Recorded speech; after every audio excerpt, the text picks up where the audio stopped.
Hello दोस्तों, आज हम राजस्थान में सबसे ज़्यादा मनाया जाने वाला त्यौहार गणगौर उसके बारे में हम आपको बातें बताएंगे। और गणगौर का त्यौहार किस लिए मनाया जाता है, इसके पीछे की कथा क्या है और क्या है इसकी नई नई जानकारियाँ। तो आज का वीडियो आपके लिए बहुत ही अच्छा होने जा रहा है।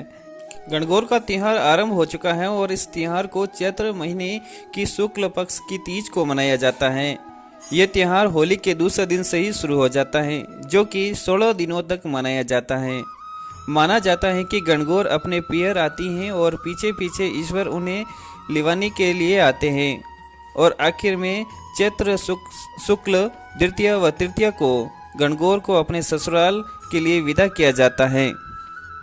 गणगौर एक ऐसा पर्व है जिसे हर स्त्री के द्वारा मनाया जाता है।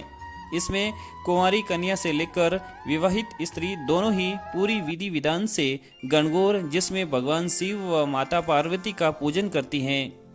इस पूजन का महत्व कुंवारी कन्या के लिए अच्छे वर की कामना को लेकर रहता है, जबकि विवाहित स्त्री अपने पति की दीर्घायु के लिए होता है, जिसमें कुंवारी कन्या पूरी तरह से तैयार होकर और विवाहित स्त्री 16 श्रृंगार करके पूरे 16 दिन विधि विधान से पूजन करती हैं। तो दोस्तों, अब हम आपको बताते हैं कि गणगौर की पूजा करने से क्या क्या लाभ मिलते हैं और क्या क्या आपको पुण्य प्राप्त होता है। गणगौर पूजा महिलाओं और कुंवारी कन्याओं के लिए ये पूजा बहुत ही महत्वपूर्ण मानी जाती है। माना जाता है जो सुहागिन गणगौर व्रत करती हैं तथा भगवान शिव और माता पार्वती की पूजा करती हैं, उन्हें पति की लंबी उम्र हो जाती है। वहीं जो कुंवारी कन्याएं गणगौर व्रत करती हैं, उन्हें मनपसंद जीवन साथी का वरदान प्राप्त होता है। इस पर्व को 16 दिन तक लगातार मनाया जाता है और गणगौर का निर्माण करके उसकी पूजा की जाती है। दोस्तों, अब हम आपको बताते हैं गणगौर व्रत की कथा। गणगौर व्रत का संबंध भगवान शिव और माता पार्वती से है। शास्त्रों में वर्णित कथा के अनुसार एक बार भगवान शिव और माता पार्वती और नारद मुनि भ्रमण करने के लिए निकले। सभी एक गांव में पहुंचे। जब इस बात की जानकारी गांव वालों को लगी तो गांव की समृद्ध और समृद्ध महिलाएं तरह तरह के स्वादिष्ट पकवान बनाने में तैयारी में जुट गई ताकि प्रभु अच्छा भोजन ग्रहण कर सके। वहीं गरीब परिवारों की महिलाएं पहले से ही उनके पास जो भी साधन थे उनको अर्पित करने के लिए पहुंच गई। ऐसे में उनकी भक्ति भाव से प्रसन्न होकर माता पार्वती ने उन सभी महिलाओं पर सुहाग रस छिड़क दिया। फिर थोड़ी देर में समृद्ध और संपन्न परिवार की महिलाएं तरह तरह के मिष्ठान और पकवान लेकर वहां पहुंची, लेकिन माता के पास उनको देने के लिए कुछ भी नहीं बचा। इस पर भगवान शिव ने माता पार्वती से कहा कि अब आपके पास उन्हें देने के लिए कुछ भी नहीं बचा, क्योंकि आपने सारा आशीर्वाद गरीब महिलाओं को दे दिया। ऐसे में अब आप क्या करेगी। तब माता पार्वती ने अपने खून के छींटों से उन पर अपने आशीर्वाद बांटे। इसी दिन चैत्र मास की शुक्ल द्वितीया का दिन था। उनके बाद सभी महिलाएं घरों को लौट गई। इसके बाद माता पार्वती ने नदी के तट पर स्नान कर बालू से महादेव की मूर्ति बनाकर उनका पूजन किया।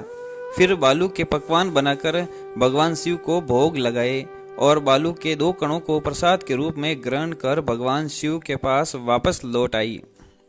ये सभी बातें भगवान शिव जानते थे, फिर भी माता पार्वती को छेड़ने के लिए पूछा कि स्नान करने में बहुत देर लगा दी। तब माता ने कहा कि मायके वाले मिल गए थे, जिसके कारण इतनी देर हो गई। फिर भगवान शिव ने माता पार्वती से पूछा कि आपके पास तो कुछ भी था ही नहीं, स्नान के बाद प्रसाद में क्या लिया। इसके जवाब में माता ने कहा कि भाई और भावज ने दूध भात बना रखा था, उसी को ग्रहण कर सीधे आपके पास आई हूँ। फिर भगवान शिव ने भाई भावज के यहाँ चलने को कहा ताकि उनके यहाँ बने दूध भात का स्वाद चख सके। तब माता ने अपने संकट में फंसे देख मन ही मन भगवान शिव को याद कर अपनी लाज रखने को कहा। इसके बाद नारद मुनि को साथ लेते हुए तीनों लोग नदी तट की तरफ चल दिए। वहां पहुंचकर देखा कि एक महल बना हुआ है जहां पर खूब आवभगत हुई। इसके बाद जब वहां से तीनों लोग चलने लगे तो कुछ दूर चलकर भगवान शिव माता से बोले कि मैं अपनी माला आपके मायके भूल गया हूँ। माता पार्वती के कहने पर नारद जी वहां से माला लेने के लिए उस जगह दोबारा गए तो वहां पहुंचकर हैरान रह गए, क्योंकि उस जगह चारों तरफ सन्नाटे के अलावा कुछ भी नहीं था। तभी एक पेड़ पर उन्हें भगवान शिव की रुद्राक्ष की माला दिखाई दी। उसे लेकर वे लौट आए और भगवान शिव को सारी बातें बताई।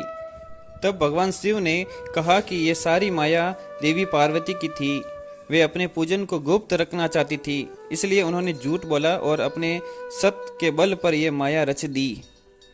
तब नारद जी ने देवी माता से कहा कि माँ, आप सौभाग्यवती और आदि शक्ति हैं। ऐसे में गुप्त रूप से की गई पूजा ही अधिक शक्तिशाली और सार्थक होती हैं। तभी से जो स्त्रियां इसी तरह गुप्त रूप से पूजन कर मंगल कामना करेगी, महादेव जी की कृपा से उनकी मनोकामनाएं जरूर पूरी होगी। इसी कथा के चलते तभी से गणगौर उपवास को महिलाएं अपने पति से छिपाते हुए करती हैं। तभी से लेकर गणगौर के इस गोपनीय पूजन की परंपरा चली आ रही है। गणगौर महिलाओं का त्योहार माना जाता है, इसलिए गणगौर पर चढ़ाया हुआ प्रसाद पुरुषों को नहीं दिया जाता है। गणगौर के पूजन में प्रावधान है कि जो सिंदूर माता पार्वती को चढ़ाया जाता है, महिलाएं उसे अपनी मांग में सजाती हैं। शाम को शुभ मुहूर्त में गणगौर को पानी पिलाकर किसी पवित्र सरोवर या कुंड आदि में इनका विसर्जन किया जाता है। तो दोस्तों, ये थी गणगौर और शिव और पार्वती की कथा, और ये कथा हर कोई को सुनना चाहिए और इसे बार बार सुनने से अनेक पुण्य और लाभ मिलते हैं। तो दोस्तों, फिर मिलते हैं एक नए एपिसोड में अगला अध्याय के साथ। नमस्कार, गुड बाय। और वीडियो अच्छा लगे तो शेयर कीजिए और सब्सक्राइब करना तो ना भूलें।